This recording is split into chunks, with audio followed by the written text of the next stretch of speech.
Donc, comme partout sur le champ de bataille, hormis sur mon flanc droit, la confrontation va pas super bien.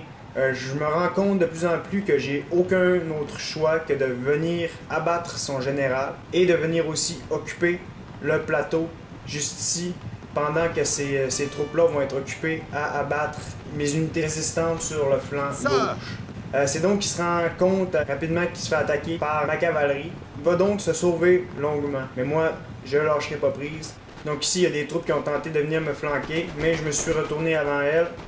Et je crois que je vais pouvoir m'en sortir gagnant dans cet affrontement ici. J'ai pu enfin accrocher le général ennemi, mais il va encore réussir à se sauver quelque temps avant que je puisse l'abattre. De ce côté-ci, ma vieille garde résiste, complètement entourée de cavalerie, de Grenzer et d'infanterie de ligne.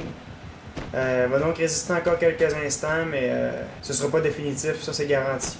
C'est donc je sacrifie cette unité-là pour permettre à mes autres unités de bientôt pouvoir aller occuper le plateau. C'est donc ici que je vais en terminer avec son général. Et voilà, c'est terminé. Je profite donc de cet instant pour approcher mon général. C'est donc que toutes les troupes qui se trouvaient sur mon flanc droit sont dorénavant en déroute. Je vais donc en profiter pour vraiment escalader toute la montagne, escorter avec mon général ici et ma cavalerie en avant-garde, juste là.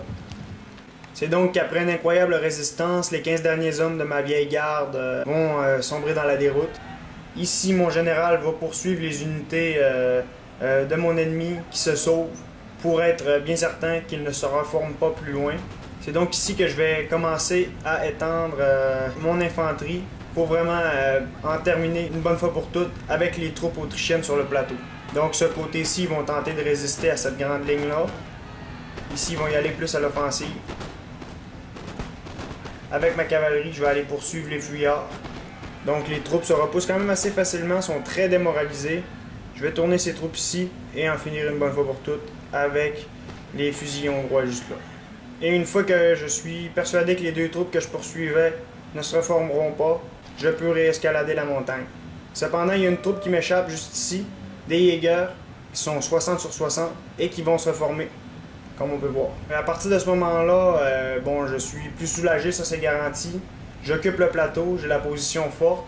Cependant, mon ennemi va se replier sur la deuxième butte ici. Je décide d'attaquer jusqu'au bout. C'est donc qu'il va avoir l'avantage parce que moi je vais descendre plus bas et je vais devoir remonter. L'escalade est à recommencer. Donc les Jägers qui se sauvent juste ici, je tente de les accrocher sans qu'ils me voient. Cependant, j'arrive un peu tard et ils vont vraiment démoraliser mes troupes avant même qu'ils aient pu les toucher ou presque. Mes troupes sont donc très épuisées. Je vais donc en profiter pour les reposer un peu et pour apporter mon général juste ici pour leur redonner leur maximum de morale. Je sais donc qu'il y a des unités dissimulées dans le bois. Moi, je regarde ici la barre et je me dis que sincèrement, il y a vraiment des unités. Je vais donc recommencer mon manège.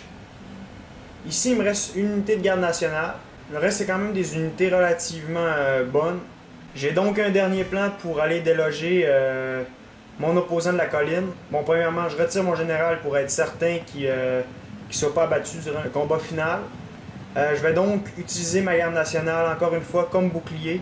Je vais la lancer en avant, faire en sorte qu'elle reçoive les balles. Et pendant ce temps-là, je vais en profiter pour avancer mes troupes. Donc, je vous laisse observer. J'envoie toutes mes unités en marchant. Cependant, j'ordonne à ma garde nationale de courir.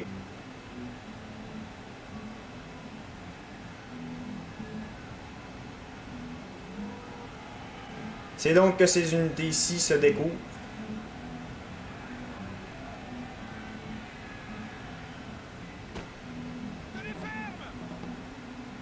J'arrête le tout.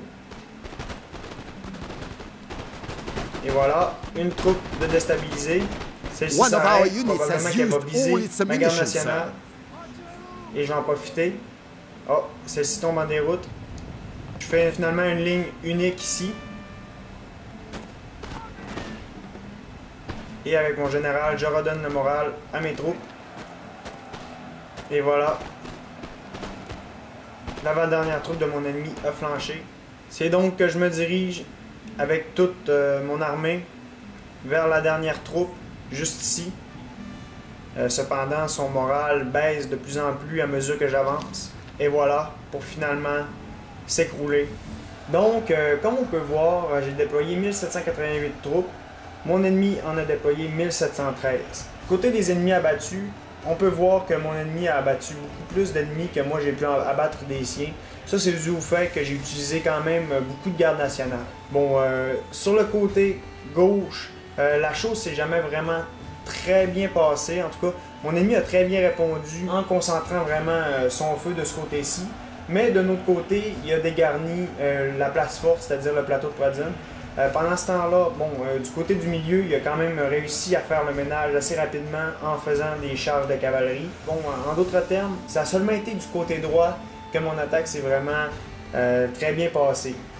C'est notamment aussi grâce au fait que j'ai pu abattre le général ennemi à l'aide de ma cavalerie. Bon, à partir de ce moment-ci, je crois que j'ai déstabilisé mon ennemi. J'ai enfin pu occuper le plateau, donc la place forte, ce qui m'a donné au final un pied à terre pour que je puisse enfin mener mon offensive finale contre ces petites troupes restantes. Et voilà!